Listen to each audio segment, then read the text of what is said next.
A new poll conducted by the Stockton University Polling Institute shows the New Jersey gubernatorial race is tightening. The Stockton poll, just out this week, has Republican Jack Ciattarelli now just 9 percentage points behind Governor Phil Murphy. That is the closest the race has been in any independent poll since the campaign started. Welcome back to Jersey Matters. As we just mentioned a moment ago, we had our first debate in the race for governor on Tuesday night. And the very next morning, I spoke with Republican former Assemblyman Jack Ciattarelli, who is trying to unseat Democratic Governor Phil Murphy. Assemblyman, thank you so much for your time. I know it's going to be a busy day for you after last night's debate. Let's just start right off with, how did you feel about it? Well, I felt good about it, Larry. Listen, I'm a perfectionist, and I didn't feel as though I was perfect last night. Happy with the performance, but at the end of the day, it's up to the people of New Jersey to decide how we did and who to vote for. Was there a moment in the debate where your staff said, "Oh, we can use this"? That he made a mistake there, or that he said something that you'd be able to use, or maybe you said something that you're able to use? Was there that moment?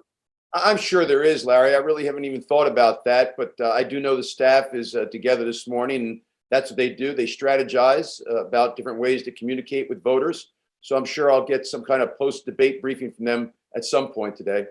Let's talk about Donald Trump, because I thought it was fascinating that when I interviewed you during the Republican primaries, you were being attacked for not being supportive enough of Donald Trump. Now that we're into the general, you're being attacked for being too close to Donald Trump. What do you make of that? Larry, you're the first TV journalist, newspaper journalist to bring that up. I'm well aware of it. Listen, that's one of the fascinating things about politics, but you're exactly right. In the primary, my primary opponents were saying I was a never Trumper. The guy I'm running against now, Phil Murphy, says I'm a forever Trumper. So what's the truth of the matter? I'm comfortable where I am, and I'm confident that come November 2nd, the majority of the people in New Jersey will be real comfortable where I am too.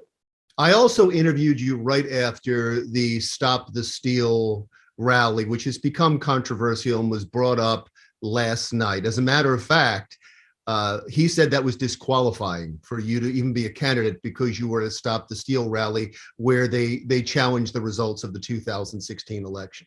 I know you have said you didn't know it was a Stop the Steal rally. You thought it was a Republican rally when you went there. You weren't made aware of it. You didn't see the signs. You didn't hear anybody while you were there. Couple things, Larry. I've never, ever said that Joe Biden was not the president. I've never not said that Donald Trump's rhetoric was responsible for the riot that took place on January 6th. And I was personally invited by phone call of the organizer of that rally, who told me the focus was on 2021, the governor's race in all 120 seats in the New Jersey legislature. I thought that was really refreshing that right after the election, we were turning our energy toward 2021. And when I got there, I didn't see anybody wearing offensive apparel. I didn't see any signs that said stop the steal. I never endorsed those type of rallies. They're wrong. We have elections in this country, and we need to respect the outcomes of those elections. And once they're over, I want our elected officials to be successful. I want Joe Biden to be successful. I think it's un-American to not root for the president. But I have another very selfish reason why I want him to be successful. And I know you know this, but of my 4 children, my oldest son is a first lieutenant in the U.S. Army. And his bags are packed and he's on red alert.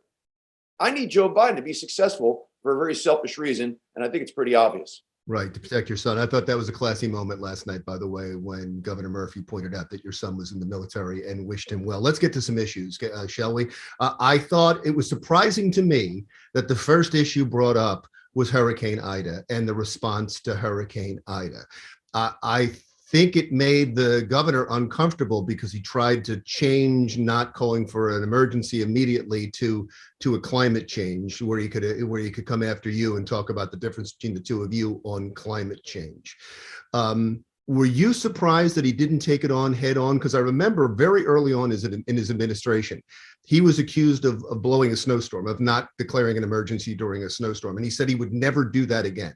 And he has been calling emergencies almost the day before we saw a first snowflake. So this was surprising that he didn't call that. Were you surprised that he wasn't more prepared for that?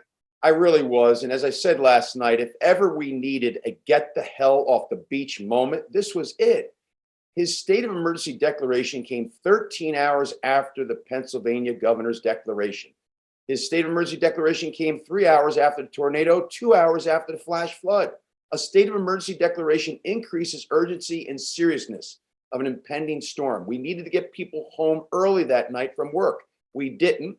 30 fewer New Jerseyans are with us today. But it wasn't the only time he was uncomfortable, Larry. He was uncomfortable when we talk about what happened in nursing homes. He's still being investigated by Joe Biden's Department of Justice. He was uncomfortable when we were talking about what's going on in schools. He was uncomfortable when we were talking about women. So I think what you're seeing is for the first time, this governor is being challenged. Larry, he got a free pass 4 years ago when he ran for governor. He hasn't had a single editorial board meeting with the state newspaper in 3 years and 9 months. And for 16 months, he ruled by executive order with his choreographed press briefings. We're not going to let that happen this time around.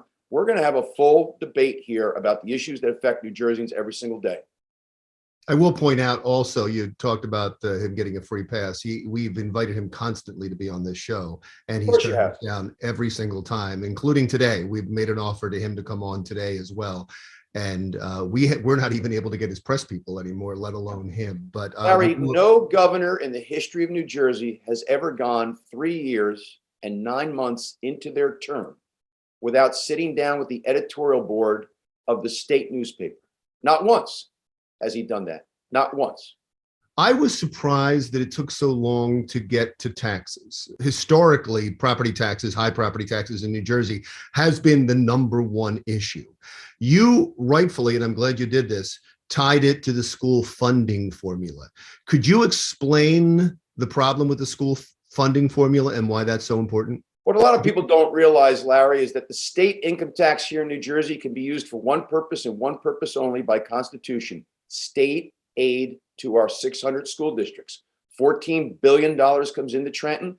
$14 billion goes back out to our 600 school districts in the form of state aid to schools. It's supposed to be used to offset the property tax to support schools.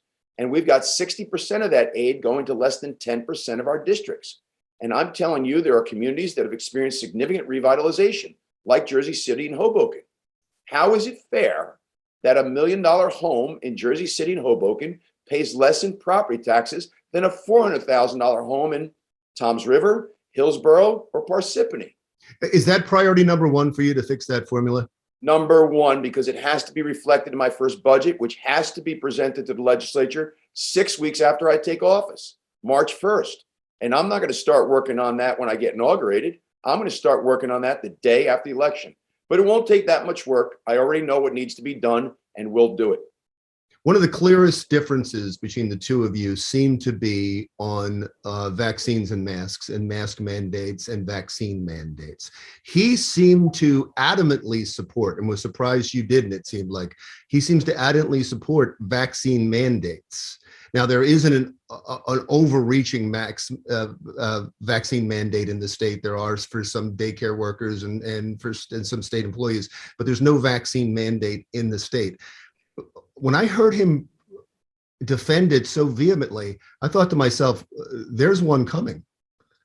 There could be one coming, just as there could be a lockdown coming. I'd like to hear him commit to there not being any lockdown. Because the fact of the matter is 3 out of 4 adults in New Jersey are vaccinated, and that's why we're doing so well. The transmission rate is once again below 1. Our hospitals are doing a great job managing the 10 to 15 patients each has, some of which are in the ICU. But Larry, listen, I've been very clear on this. I'm vaccinated. I promoted my vaccination on social media. I encourage people to get vaccinated. Do I believe government has a right to tell you you have to take a medicine? No, I don't. Am I going to tell in private sector employers what to do with their personnel policies? No, I won't. So I'm all about promoting, preserving, and protecting the public safety, and I will. But at the end of the day, I do believe it's my job to provide people all the information they need to make a very informed decision, and then it's their choice. His mandate is not a mandate for teachers. They have a choice: get vaccinated or get tested twice a week. But what's interesting about that is the testing doesn't start until mid-October. So those teachers will be with our students for 7 to 8 weeks prior to the testing starting. That's another one of those terrible inconsistencies that just infuriates people. And what you're alleging is because the teachers union supports him, they get special rules. 10 million reasons, Larry. Over the last 5 years, NJEA has given Phil Murphy's dark money PAC $10 million in contributions. And I got to tell you, there are a great many rank and file union teachers, hardworking middle-class New Jerseyans that ain't happy about it. Mask mandates for children, would you get rid of it? I would, Larry. Based on where we are right now, I believe that's a decision that should be made by parents. And I do think when we start putting masks on kids as young as 2, that we could possibly be doing more harm than good. I read every bit of science on this. There's docs on both sides. There was just an op-ed recently in the Wall Street Journal by Johns Hopkins and Tufts faculty clinicians who said that you're inhibiting learning and you could be adversely affecting the intellectual and emotional development of the child. So I just feel like that's a decision left to parents. There were some fascinating topics that came up, and one of them was LGBTQ education for children and sex ed. And at one point you said that you thought that parents should be dealing with teaching their children about sex ed, and it wasn't for middle schoolers. Do you really believe that sex education shouldn't be taught to middle schoolers? Larry, with all due respect, that's not exactly what I said. What I said is there's certain subject matter for our younger students, K through 8, that I think is better left for the home. I don't think we should be teaching gender ID and sexual orientation in kindergarten. Phil Murphy does. I don't think we should be teaching explicit sex acts to middle school students, some as young as 12. Phil Murphy does. And with regard to LGBT, I support the community. But if we want to achieve a curriculum that teaches our children about inclusivity, I think we just need to teach the golden rule. Do unto others as you would have others do unto you. Let's teach what Martin Luther King taught us. Don't judge people by their physical attributes. Judge them by the content of their character. And I'll tell you one other thing. Maybe we could teach our kids the first 34 years of the most sacred document in the history of the world, our Constitution. We hold these truths to be self-evident, that all are created equal, endowed with certain God-given rights, life, liberty, and pursuit of happiness. Just to make it clear whether I got it wrong or not, you do believe in sex education in middle school. You just don't believe in explicit sex acts. I believe in sex education. And if we need to provide parents a tutorial to help empower them on how to have some of these conversations at home, great. But I don't think we should be teaching explicit sex acts in 6th grade. I just don't. So you have one more debate to come. What do you believe needs to be brought up that wasn't brought up in this debate? Listen, I think we just need to continue to pound home on the issues that are most important New Jerseyans. And you're right, Larry, it was a little surprising that taxes wasn't first, because in all the polling we see, taxes is still the #1 issue on people's mind. And we've got a governor that said, if taxes are your issue, we're probably not your state. I thought it was really interesting when you watched the one moderator last night press him on to make a pledge not to raise more taxes. And my goodness, for a second there, after she asked him for the 6th time, he sounded like a Republican. Well, you brought up a good point. He's already borrowed enough money. So I think he's doing fine. Let's not be bragging about making a full pension payment when you borrowed $4.5 billion to do it. I promise every public pensioner that their monthly check will always be there. The one thing I'm not going to do is borrow to make a pension payment. That's good for today's pension payment, but really bad for tomorrow's pension payment. Jack Ciattarelli, thank you so much for your time. I know you've got a busy day and a busy campaign ahead. And as always, we appreciate you taking out some time for us. Well, I appreciate the airtime, Larry, and I'm looking forward to next time. Jack Ciattarelli, Republican candidate for governor. We did reach out to Governor Phil Murphy and his communication staff asking for an interview, but did not receive an answer.